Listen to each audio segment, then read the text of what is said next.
സംസ്ഥാനത്ത് കനത്ത മഴ തുടരുകയാണ്. 17-ാം തീയതി വരെ മഴ തുടരുമെന്നും ജനങ്ങൾ ജാഗ്രത പാലിക്കണമെന്നും കാലാവസ്ഥാ നിരീക്ഷണ കേന്ദ്രം അറിയിച്ചിട്ടുണ്ട്. കേരള ലക്ഷദ്വീപ് തീരങ്ങളിൽ കനത്ത കാറ്റിന് സാധ്യതയുണ്ടെന്നും മുന്നറിയിപ്പുണ്ട്. പമ്പാ നദി കരകവിഞ്ഞതിനാൽ കുട്ടനാടൻ പ്രദേശങ്ങൾ വെള്ളത്തിനടിയിലായി. അതേസമയം 8 ജില്ലകളിൽ വിദ്യാഭ്യാസ സ്ഥാപനങ്ങൾക്ക് ഇന്ന് അവധി. തെക്കൻ കേരളത്തിലെ കൂടുതൽ വിവരങ്ങളുമായി റിനു ശ്രീധർ ചേരുകയാണ്. റിനു, എങ്ങനെയാണ് ഇപ്പോൾ തെക്കൻ കേരളത്തിലെ കാലാവസ്ഥ? മഴ തുടരുകയാണോ? എന്തൊക്കെയാണ് വിവരങ്ങൾ? ജീന, രാവിലെ തന്നെ തെക്കൻ കേരളത്തിൽ പ്രത്യേകിച്ചും തിരുവനന്തപുരം ജില്ലയിൽ വലിയ രീതിയിലുള്ള മഴ നമുക്ക് ലഭ്യമല്ല. മഴയ്ക്ക് നല്ല രീതിയിൽ തന്നെ ശമനമുണ്ട്. എന്നാൽ കൊല്ലത്ത് വലിയ രീതിയിലുള്ള മഴയാണ് ഇപ്പോൾ പെയ്യുന്നത് എന്നുള്ള ഒരു റിപ്പോർട്ടാണ് നമുക്ക് ലഭ്യമാകുന്നത്. എന്നാൽ തിരുവനന്തപുരത്തും കൊല്ലത്തും പത്തനംതിട്ട ഉൾപ്പെടെയുള്ള ജില്ലകളിൽ വലിയ രീതിയിലുള്ള ശക്തമായ കാറ്റടിക്കുന്നു എന്നുള്ളതാണ് നമുക്ക് നൽകാൻ കഴിയുന്ന ഏറ്റവും പുതിയ വിവരം. വരുന്ന വ്യാഴാഴ്ച വരെ വലിയ രീതിയിലുള്ള മഴയ്ക്ക് സാധ്യതയുണ്ട് എന്നുള്ളതാണ് കാലാവസ്ഥാ വകുപ്പ് നൽകുന്ന നിർദ്ദേശം. അതുകൊണ്ട് തന്നെ തീരപ്രദേശങ്ങളിൽ താമസിക്കുന്നവരും മലയോര പ്രദേശങ്ങളിൽ താമസിക്കുന്നവരും ജാഗ്രത പാലിക്കണമെന്നുള്ള കൃത്യമായിട്ടുള്ള ഒരു നിർദ്ദേശം ഭരണകൂടത്തിന്റെ ഭാഗത്ത് നിന്ന് ഉണ്ടാകുന്നുണ്ട്. മലയോര പ്രദേശങ്ങളായിട്ടുള്ള വിവിധ പ്രദേശങ്ങളിൽ വിതുര, പാലോട്, വർക്കല, ചിറയൻകീഴ്, ആറ്റിങ്ങൽ, നെടുമങ്ങാട് ഭാഗങ്ങളിലൊക്കെ തന്നെ സർക്കാർ ഉദ്യോഗസ്ഥർ, റവന്യൂ വകുപ്പും അതുപോലെ തന്നെ ഇറിഗേഷൻ വകുപ്പും ഒക്കെ തന്നെ ജാഗരൂകരായിരിക്കണമെന്നുള്ളത് ഇന്നലെ തന്നെ ജില്ലാ കളക്ടർ വാസുകി നൽകി കഴിഞ്ഞു. മറ്റൊന്ന് നമുക്ക് നൽകാൻ കഴിയുന്ന വിവരം, ഫയർഫോഴ്സ് വലിയ രീതിയിൽ ഉണർന്നു പ്രവർത്തിക്കണമെന്നുള്ളത് ഡിപ്പാർട്ട്മെന്റിന്റെ ഭാഗത്ത് നിന്ന് അറിയിച്ചിട്ടുണ്ട്. വൈദ്യുതി വകുപ്പ്, ഇങ്ങനെ സർക്കാരിന്റെ ഭാഗത്ത് നിന്ന് എല്ലാ രീതിയിലുള്ള മഴക്കെടുതികൾ നേരിടുവാനുള്ള ശക്തമായ ജാഗരൂകരായിരിക്കണം എന്നുള്ള ഒരു പ്രതികരണം ലഭ്യമായിട്ടുണ്ട്. മറ്റൊന്ന് നമുക്ക് പറയാൻ കഴിയുന്ന ഏറ്റവും പുതിയതായിട്ടുള്ള വിവരം, തിരുവനന്തപുരത്തേക്ക് വരുന്ന ട്രെയിനുകളൊക്കെ തന്നെ വൈകി ഓടുന്നു എന്നുള്ളതാണ്. കൊല്ലത്തുനിന്നും അതുപോലെ തന്നെ എറണാകുളത്തുനിന്നും വിവിധ പ്രദേശങ്ങളിൽ വന്നുകൊണ്ടിരിക്കുന്ന ട്രെയിനുകളൊക്കെ തന്നെ ഗതാഗതം തടസ്സപ്പെട്ടുകൊണ്ട് ട്രെയിനുകൾ വൈകി ഓടുന്നു എന്നുള്ളതാണ് നമുക്ക് ലഭ്യമാകുന്ന വിവരം. ഒപ്പം 8 ജില്ലകൾ, തിരുവനന്തപുരം ഉൾപ്പെടെയുള്ള 8 ജില്ലകളിൽ ഇന്ന് വിദ്യാഭ്യാസ സ്ഥാപനങ്ങൾക്ക് അവധിയാണ്. അതുകൊണ്ട് തന്നെ കുട്ടികൾ എല്ലാവരും തന്നെ വീടുകളിലാണ്. അതുകൊണ്ട് തന്നെ ജില്ലാ കളക്ടർ ഇന്നലെ തന്നെ അറിയിച്ചത് ഒരു ആൾ പോലും ഇത്തരത്തിൽ പുഴയുടെയോ അതുപോലെ തന്നെ ആറിന്റെയോ സമീപത്തേക്ക് പോകരുത് എന്നുള്ളതാണ്. പ്രത്യേകിച്ച് കുട്ടികളെ ഇത്തരത്തിൽ ശ്രദ്ധിക്കണം എന്നുള്ള ഒരു കാര്യവും ഇന്നലെ ഭരണകൂടത്തിന്റെ ഭാഗത്ത് നിന്ന് ഉണ്ടായിട്ടുണ്ട്.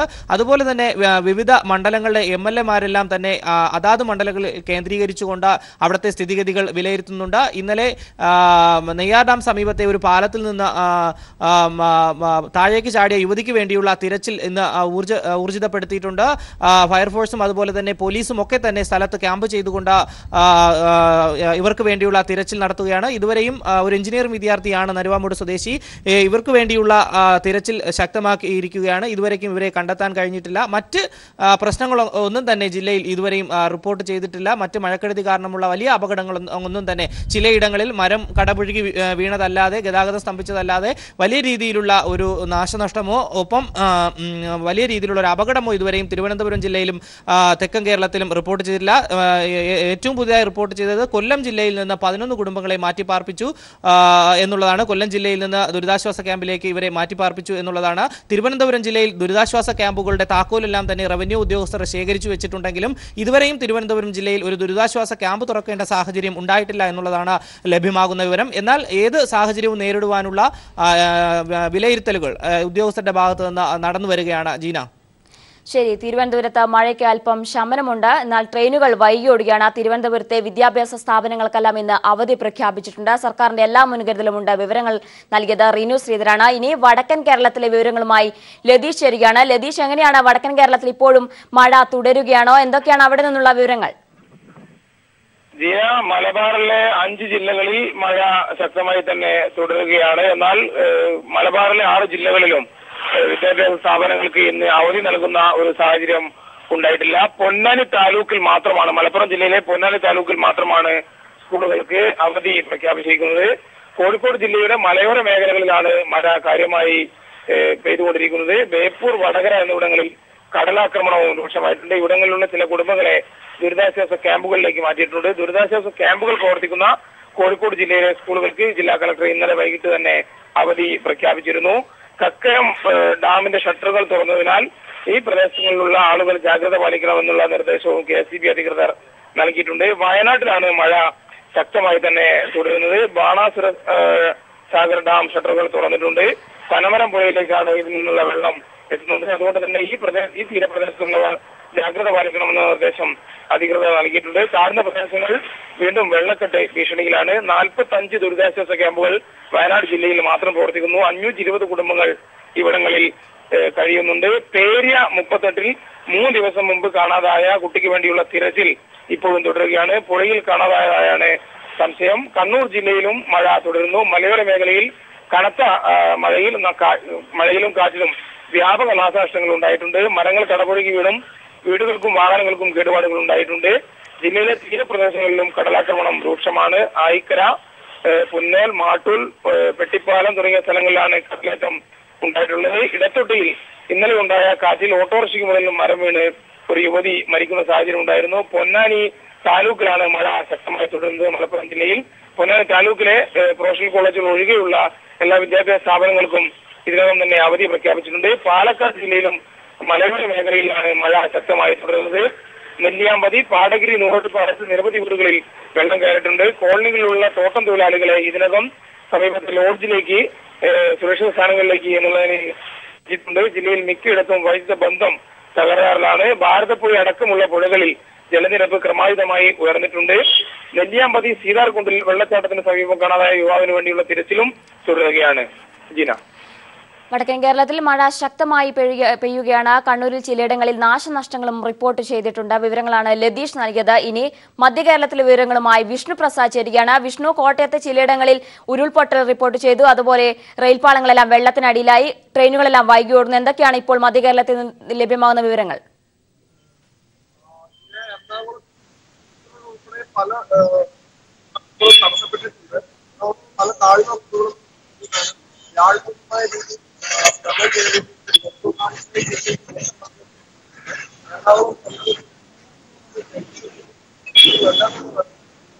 ഗതാഗതം തടസ്സപ്പെട്ടിരിക്കുകയാണ്. ട്രെയിൻ ഗതാഗതം എറണാകുളത്ത് പൂർണ്ണമായും നിലച്ചു എന്ന് തന്നെ വേണം പറയാൻ. എറണാകുളത്ത് ഏറ്റവും തിരക്കേറിയ റോഡുകളിൽ പോലും വെള്ളം കയറിയതിനാൽ റോഡ് വഴിയുള്ള ഗതാഗതം തടസ്സപ്പെട്ടിട്ടുണ്ട്. എറണാകുളം ജില്ലയുടെ കിഴക്കൻ മേഖലകളിൽ, അതായത് ആദിവാസി ഊരുകളുള്ള കുട്ടമ്പുഴ പോലെയുള്ള സ്ഥലങ്ങളിലെല്ലാം ആദിവാസി ഊരുകൾ പൂർണ്ണമായും ഒറ്റപ്പെട്ടിരിക്കുകയാണ്. ഗതാഗതം തടസ്സപ്പെട്ടതിനെ തുടർന്ന് ചികിത്സ കിട്ടാതെ ഒരാൾ ഇന്ന് മരിക്കുകയും ചെയ്തിട്ടുണ്ട്. പൂത്തോട്ടയിൽ വീടിന് മുകളിലേക്ക് മരം വീട് തകർന്നിട്ടുണ്ട്. ആർക്കും അപകടമൊന്നുമില്ലെന്നാണ് കരുതുന്നത്.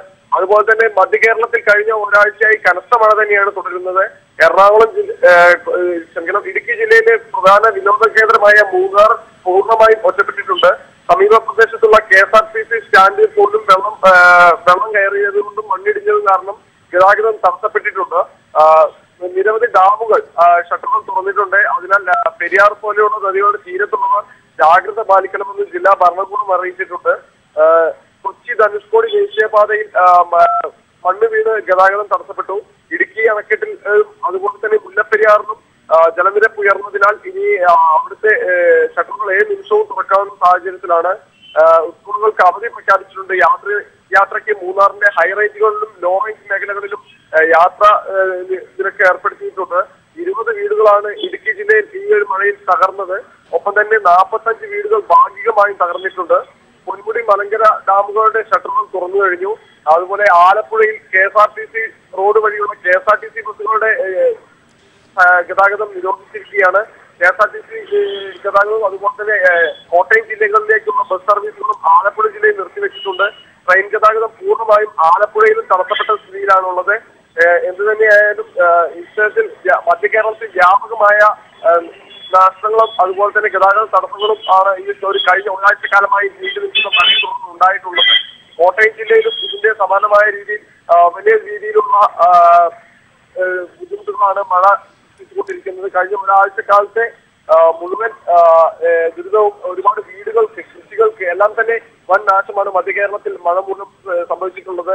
മഴ കനക്കുന്നതിന്റെ പശ്ചാത്തലത്തിൽ MG യൂണിവേഴ്സിറ്റി ഇന്ന് പ്രഖ്യാപിച്ചിരുന്ന എല്ലാ പരീക്ഷകളും മാറ്റിയതായി വൈസ് ചാൻസലർ അറിയിച്ചിട്ടുണ്ട്. ഉരുൾപൊട്ടലുകൾ കോട്ടയം ജില്ലയിൽ 3 ഉരുൾപൊട്ടിയിട്ടുണ്ട്. ആർക്കും ആളപായമില്ലെന്നാണ് അറിയുന്നത്. എന്നിരുന്നാലും ഒരുപാട് ഗതാഗത തടസ്സത്തിനും അതുപോലെ തന്നെ മണ്ണിടിഞ്ഞ് നാശനഷ്ടങ്ങൾ, കൃഷിനഷ്ടം എല്ലാം സംഭവിച്ചിട്ടുണ്ട്. എറണാകുളത്ത് ഇപ്പോഴും മഴ തുടരുകയാണ്. ജലാശയങ്ങളിലെല്ലാം വെള്ളം നിറഞ്ഞു. വാഹന ഗതാഗതവും ട്രെയിൻ ഗതാഗതവും എല്ലാം തടസ്സപ്പെട്ടു. കോട്ടയത്തെ ചിലയിടങ്ങളിൽ ഉരുൾപൊട്ടലുണ്ടായി. എന്നാൽ ആളപായമില്ല. വിവരങ്ങൾ നൽകിയത് വിഷ്ണുവാണ്. അതേസമയം വയനാട് പേരിയ 38 കാണാതായ കുട്ടിക്ക് വേണ്ടിയുള്ള തിരച്ചിൽ 3-ാം ദിവസവും തുടരുകയാണ്. പുഴയിൽ കാണാതായെന്നാണ് സംശയം. പേരിയ 38 തയ്യുള്ളതിൽ അയൂബ് റസീന ദമ്പതികളുടെ മകനായ 7 വയസ്സുകാരൻ അജ്മലിനെ വെള്ളിയാഴ്ചയാണ് ജുമാ നിസ്കാരം കഴിഞ്ഞ് മടങ്ങുന്നതിനിടെ കാണാതായത്. ഏഴിമലയിൽ നിന്നുള്ള നേവിയുടെ 4-അംഗ സംഘത്തിന്റെ നേതൃത്വത്തിലാണ് തിരച്ചിൽ പുരോഗമിക്കുന്നത്. മറ്റു വാർത്തകളിലേക്ക്. കുമ്പസാര പീഡന കേസിൽ 1-ാം പ്രതിയായ ഫാദർ എബ്രഹാം വർഗീസ് നൽകിയ മുൻകൂർ ജാമ്യാപേക്ഷ സുപ്രീംകോടതി ഇന്ന് പരിഗണിച്ചേക്കും. 4-ാം പ്രതിയായ ഫാദർ ജെയ്സ് കെ ജോർജ് ഇന്ന് സുപ്രീംകോടതിയിൽ മുൻകൂർ ജാമ്യാപേക്ഷ നൽകും. ഹൈക്കോടതി ജാമ്യാപേക്ഷ തള്ളിയതിനെ തുടർന്ന് സുപ്രീംകോടതിയിലെത്തിയ വൈദികർക്ക് മുൻകൂർ ജാമ്യം നൽകാൻ സാധ്യതയില്ലെന്നാണ് നിയമവിദഗ്ധർ വ്യക്തമാക്കുന്നത്. സംസ്ഥാന സർക്കാരിനായി മുതിർന്ന അഭിഭാഷകൻ സുമൻ ചക്രവർത്തിയും നാരായണനുമാണ് ഹാജരാവുക. വൈദികർക്ക് പ്രത്യേക പരിഗണന നൽകി ജാമ്യം നൽകരുതെന്ന് അഭിഭാഷകർ കോടതിയോട് ആവശ്യപ്പെടും. ചീഫ് ജസ്റ്റിസ് മുമ്പാകെ മുൻകൂർ ജാമ്യാപേക്ഷ പരിഗണിക്കണമെന്ന് എബ്രഹാം വർഗീസിന്റെ അഭിഭാഷകൻ ആവശ്യപ്പെട്ടു. അഭിമന്യു കൊലക്കേസിൽ പ്രധാന പ്രതികളിൽ ഒരാൾ അറസ്റ്റിലായി. ഒളിവിൽ കഴിയുകയായിരുന്ന ആലുവ സ്വദേശിയും ക്യാമ്പസ് ഫ്രണ്ട് എറണാകുളം ജില്ലാ കമ്മിറ്റി അംഗവുമായ യുവാവിനെയാണ് കൊച്ചി സെൻട്രൽ പോലീസ് അറസ്റ്റ് ചെയ്തത്. ഇയാൾ കൊലപാതക കൃത്യത്തിൽ നേരിട്ട് പങ്കെടുത്തയാളാണെന്നാണ് പോലീസ് അറിയിച്ചത്. എറണാകുളം ജില്ലയിലെ ഒരു സ്വകാര്യ എഞ്ചിനീയറിംഗ് കോളേജ് വിദ്യാർത്ഥിയാണ് ഇന്ന് അറസ്റ്റിലായ ആലുവ സ്വദേശിയായ യുവാവ്. പ്രാഥമിക ചോദ്യം ചെയ്യലിൽ കുറ്റം സംബന്ധിച്ച ഇയാൾ കൊലപാതക സംഘത്തിലെ പ്രധാനിയെന്ന് വ്യക്തമായിട്ടുണ്ട്. തിരിച്ചറിയൽ പരേഡ് നടത്തേണ്ടതിനാൽ ഇയാളെക്കുറിച്ചുള്ള കൂടുതൽ വിവരങ്ങൾ പോലീസ് പുറത്തുവിട്ടിട്ടില്ല. ചുവരെഴുത്തുമായി ബന്ധപ്പെട്ടുണ്ടായ തർക്കമാണ് കൊലപാതകത്തിലേക്ക് എത്തിയതെന്ന് FIR-ൽ സൂചിപ്പിച്ചിരുന്നു. എന്തു വില കൊടുത്തും ചുവരെഴുതാനും അടിച്ചാൽ തിരിച്ചടിക്കാനും തയ്യാറായാണ് തങ്ങൾ മഹാരാജാസ് ക്യാമ്പസിലെത്തിയതെന്ന് പിടിയിലായ യുവാവ് പോലീസിന് മൊഴി നൽകി. അതുകൊണ്ട് തന്നെ ആയുധങ്ങളുമായാണ് ക്യാമ്പസിലെത്തിയതെന്നും ഇയാൾ മൊഴി നൽകിയിട്ടുണ്ട്. സംഘത്തിൽ ഉൾപ്പെട്ട മുഴുവൻ പേരെയും പോലീസ് തിരിച്ചറിഞ്ഞിട്ടുണ്ടെങ്കിലും മുഹമ്മദ് ഉൾപ്പെടെ മറ്റ് പ്രതികൾ കൂടി പിടിയിലാവാനുണ്ട്. അറസ്റ്റിലായ പ്രധാന പ്രതിയെ വിശദമായി ചോദ്യം ചെയ്യുന്നതോടെ ഇവരുടെ ഒളിത്താവളങ്ങൾ സംബന്ധിച്ച് കൃത്യമായ വിവരം ലഭിക്കുമെന്നാണ് പോലീസിന്റെ പ്രതീക്ഷ. കൊലപാതക സംഘത്തിൽപ്പെട്ട പ്രധാന പ്രതികളും ഇവർക്ക് വേണ്ട സഹായം ചെയ്ത SDPI പോപ്പുലർ ഫ്രണ്ട് പ്രവർത്തകർ ഉൾപ്പെടെ 10 പേരെ ഇതിനകം പോലീസ് അറസ്റ്റ് ചെയ്തു കഴിഞ്ഞു. പ്രതികളാരും രാജ്യം വിട്ടിട്ടില്ലെന്ന് ഉറപ്പാക്കിയ പോലീസ് കേരളത്തിനകത്തും പുറത്തും ശക്തമായ പരിശോധന തുടരുകയാണ്. കോടതികളിലും നിരീക്ഷണം ശക്തമാക്കിയിട്ടുണ്ട്. കൃത്യത്തിൽ നേരിട്ട് പങ്കെടുത്തയാളെ അറസ്റ്റ് ചെയ്ത സാഹചര്യത്തിൽ അവശേഷിക്കുന്ന പ്രതികളെയും ഉടൻ അറസ്റ്റ് ചെയ്യാൻ കഴിയുമെന്ന ആത്മവിശ്വാസത്തിലാണ് അന്വേഷണ സംഘം. KM ഉമേഷ്, കൊച്ചി. മഹാത്മാഗാന്ധി സർവകലാശാല വൈസ് ചാൻസലർ സ്ഥാനത്ത് നിന്ന് അയോഗ്യനാക്കിയ ഹൈക്കോടതി വിധിക്കെതിരെയുള്ള ബാബു സെബാസ്റ്റ്യന്റെ ഹർജി സുപ്രീംകോടതി ഇന്ന് പരിഗണിക്കും. UGC നിശ്ചയിച്ച മാനദണ്ഡങ്ങൾ പ്രകാരം VC സ്ഥാനത്ത് തുടരാൻ യോഗ്യതയില്ലെന്ന് ചൂണ്ടിക്കാട്ടിയാണ് ഹൈക്കോടതി അയോഗ്യനാക്കിയത്. ബാബു സെബാസ്റ്റ്യനെ തുടരാൻ അനുവദിക്കണമെന്ന് സംസ്ഥാന സർക്കാർ സുപ്രീംകോടതിയിൽ ആവശ്യപ്പെട്ടിട്ടുണ്ട്. CPM ഇന്ന് എറണാകുളം ജില്ലയിൽ നടത്താൻ നിശ്ചയിച്ചിരുന്ന അഭിമന്യു ഫണ്ട് കളക്ഷൻ ഈ മാസം 19ലേക്ക് മാറ്റി. കനത്ത മഴയും വെള്ളക്കെട്ടും മൂലമാണ് തീരുമാനം. കാലവർഷക്കെടുതിയുമായി ബന്ധപ്പെട്ട രക്ഷാപ്രവർത്തനങ്ങളിൽ പാർട്ടി പ്രവർത്തകർ ഏർപ്പെടണമെന്ന് CPM ജില്ലാ സെക്രട്ടറി CN മോഹൻ നിർദ്ദേശിച്ചു.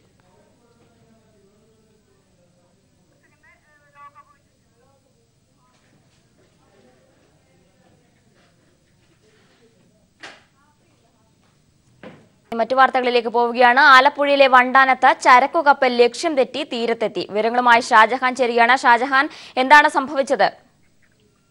ജീന, കാലവർഷം ശക്തി പ്രാപിച്ചതോടുകൂടി തന്നെ തീരദേശ മേഖലയിലും കടലാക്രമണമൊക്കെ തന്നെ രൂക്ഷമാണ്. ഇതിന്റെ ഭാഗമായിട്ട് കൂടിയാകാം ഒരു ചരക്ക് കപ്പലെന്ന് സംശയിക്കുന്ന ഒരു ഷിപ്പാണ് ഇപ്പോൾ ആലപ്പുഴ ജില്ലയുടെ തീരപ്രദേശത്ത് അടഞ്ഞിരിക്കുന്നത്. അമ്പലപ്പുഴ ഭാഗത്താണ് ഇത് കാണാൻ സാധിച്ചത്. ഇപ്പോൾ കരയിൽ ഉറച്ച നിലയിലാണ്. ഏകദേശം ഇതിനുള്ളിൽ 2 ജീവനക്കാരുണ്ട് എന്ന് സംശയിക്കുന്നുണ്ട്. ഈ കോസ്റ്റൽ പോലീസും മറ്റും ഇപ്പോൾ ഇവിടെ എത്തിയിട്ടുണ്ട്. ആദ്യം നേവിയുടെയോ മറ്റോ ഗവേഷണ കപ്പലാണ് എന്നൊരു ധാരണയായിരുന്നു പോലീസും മറ്റും വെച്ച് പുലർത്തിയത്. അതിനുശേഷം കൂടുതൽ അടുത്ത് വന്നപ്പോഴാണ് ഇപ്പോൾ അത് ദുബായ് കേന്ദ്രീകരിച്ചിട്ടുള്ള ഒരു ചരക്ക് കപ്പലൊക്കെ ടഗ് ചെയ്തു പോകുന്ന ഒരു വഞ്ചിയാണ് എന്ന് മനസ്സിലാക്കിയത്. ചെറു കപ്പൽ തന്നെയാണ് എന്നാണ് പോലീസിനെ പറയുന്നത്. പക്ഷേ എങ്കിൽ പോലും ഇതിന്റെ കൃത്യമായിട്ടുള്ള വിവരങ്ങൾ ഇപ്പോഴും പോലീസിന് ലഭ്യമായിട്ടില്ല. ഇത് എങ്ങനെ വന്നു, അത് ഒഴുക്കിൽപ്പെട്ട് വന്നതാണോ, ഇത്തരം കാര്യങ്ങളൊക്കെ പോലീസ് അന്വേഷിക്കുന്നുണ്ട്. എന്തായാലും ഇതിനുള്ളിൽ 2 ജീവനക്കാരുണ്ട്. അവർ സുരക്ഷിതരാണ് എന്നാണ് പോലീസ് പറയുന്നത്. ഇതുമായി ബന്ധപ്പെട്ട് കൂടുതൽ ഇതിപ്പോൾ ഒരു മറ്റ് സാധാരണ ഒരു ലോക്കൽ ഇഷ്യൂ അല്ലാത്തതുകൊണ്ട് ഇത് ഏത് തരത്തിൽ കൈകാര്യം ചെയ്യണം എന്നുള്ള കാര്യത്തെക്കുറിച്ച് പോലീസും ഫയർഫോഴ്സും നേവിയും ഒക്കെ തന്നെ ഇപ്പോൾ ആലോചിച്ചുകൊണ്ടിരിക്കുകയാണ്. ഇതിന്റെ ഉള്ളിലുള്ള ജീവനക്കാരെ കരയിലേക്ക് എത്തിക്കാനും കഴിയില്ല. അതിന് മറ്റു ചില തടസ്സങ്ങളുണ്ട്. അതുകൊണ്ട് തന്നെ ഇത് ഏത് തരത്തിൽ ഇതിനെ കൈകാര്യം ചെയ്യണമെന്നുള്ള രീതിയിലുള്ള ഒരു ചർച്ചകളാണ് ഇപ്പോൾ നടക്കുന്നത്. ഇതുമായി ബന്ധപ്പെട്ട് നേവിയുടെയും മറ്റു സഹായം തേടിയിട്ടുണ്ട്. ഇത് എവിടെ നിന്നും വന്നു, എന്താണ് ഇത് സംഭവിച്ചത് എന്നുള്ള കാര്യങ്ങളും പോലീസ് അന്വേഷിച്ചു വരികയാണ്. ഷാജഹാൻ, കപ്പലിനകത്തുള്ള ജീവനക്കാരുടെ അവസ്ഥ എന്താണ്? അവർ സുരക്ഷിതരാണോ? അവരെ പുറത്തെത്തിക്കാനുള്ള നീക്കങ്ങൾ എങ്ങനെയൊക്കെയാണ് പുരോഗമിക്കുന്നത്? കപ്പലിനുള്ളിൽ 2 ജീവനക്കാരുണ്ട് എന്നുള്ളതാണ് ഇപ്പോൾ കോസ്റ്റൽ പോലീസിൽ നിന്ന് നമുക്ക് മനസ്സിലാക്കാൻ സാധിക്കുന്നത്. അവർ സുരക്ഷിതരാണ് എന്നുള്ളതാണ് പോലീസ് പറയുന്നത്. കാരണം അവർക്ക് അത്തരത്തിലുള്ള കരയിലാണെങ്കിൽ പോലും അവർക്ക് കമ്മ്യൂണിക്കേഷൻ സാധ്യമല്ല എങ്കിൽ കൂടിയും അവർക്ക് രക്ഷപ്പെടുത്തുന്നതിന് ആവശ്യമായിട്ടുള്ള യാതൊരുവിധ സഹായവും അവർ അഭ്യർത്ഥിച്ചിട്ടില്ല. അതുകൊണ്ട് തന്നെ അവർ കപ്പലിൽ സുരക്ഷിതരാണ് എന്നുള്ളതാണ് പോലീസ് പറയുന്നത്. എന്തായാലും അവരെ കരക്കെത്തിക്കുന്ന അടക്കമുള്ള കാര്യങ്ങളിലേക്കാണ് ഇപ്പോൾ പോലീസും മറ്റും പോകുന്നത്. മഴ തുടരുന്ന സാഹചര്യത്തിൽ ആലപ്പുഴയിലെ വണ്ടാനത്ത് ചരക്കു കപ്പൽ ലക്ഷ്യം തെറ്റി തീരത്തെത്തി. കപ്പലിൽ 2 ജീവനക്കാരുണ്ടെന്നാണ് വിവരം. ഇവർ സുരക്ഷിതരാണ്. ഇവരെ പുറത്തെത്തിക്കാനുള്ള ശ്രമങ്ങളാണ് നടന്നുകൊണ്ടിരിക്കുന്നത്. വിവരങ്ങളാണ് ഷാജഹാൻ നൽകിയത്. പാർലമെന്റിന്റെ വർഷകാല സമ്മേളനത്തിൽ സ്വീകരിക്കേണ്ട തന്ത്രങ്ങൾ ചർച്ച ചെയ്യാൻ പ്രതിപക്ഷ പാർട്ടികളുടെ യോഗം ഇന്ന്. വിവിധ വിഷയങ്ങൾക്കൊപ്പം രാജ്യസഭാ ഉപാധ്യക്ഷനെ തെരഞ്ഞെടുക്കുന്നതും യോഗത്തിൽ ഉയർന്നുവരും. അതിനിടെ രാജ്യസഭയിലെ ഒഴിവുള്ള 4 സീറ്റുകളിലേക്ക് കഴിഞ്ഞ ദിവസം രാഷ്ട്രപതിയുടെ നോമിനികളെ പ്രഖ്യാപിച്ച സർക്കാർ നില ഭദ്രമാക്കാനുള്ള നീക്കവും ശക്തമാക്കി.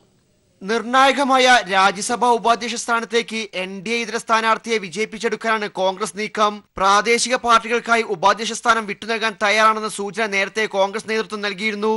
ഇന്ന് ചേരുന്ന പ്രതിപക്ഷ പാർട്ടികളുടെ യോഗത്തിൽ ഇക്കാര്യം ഉയർന്നുവരും. NCPയും തൃണമൂൽ കോൺഗ്രസുമാണ് ഉപാധ്യക്ഷ സ്ഥാനത്തേക്ക് പരിഗണിക്കുന്നതിൽ മുൻനിരയിലുള്ളത്.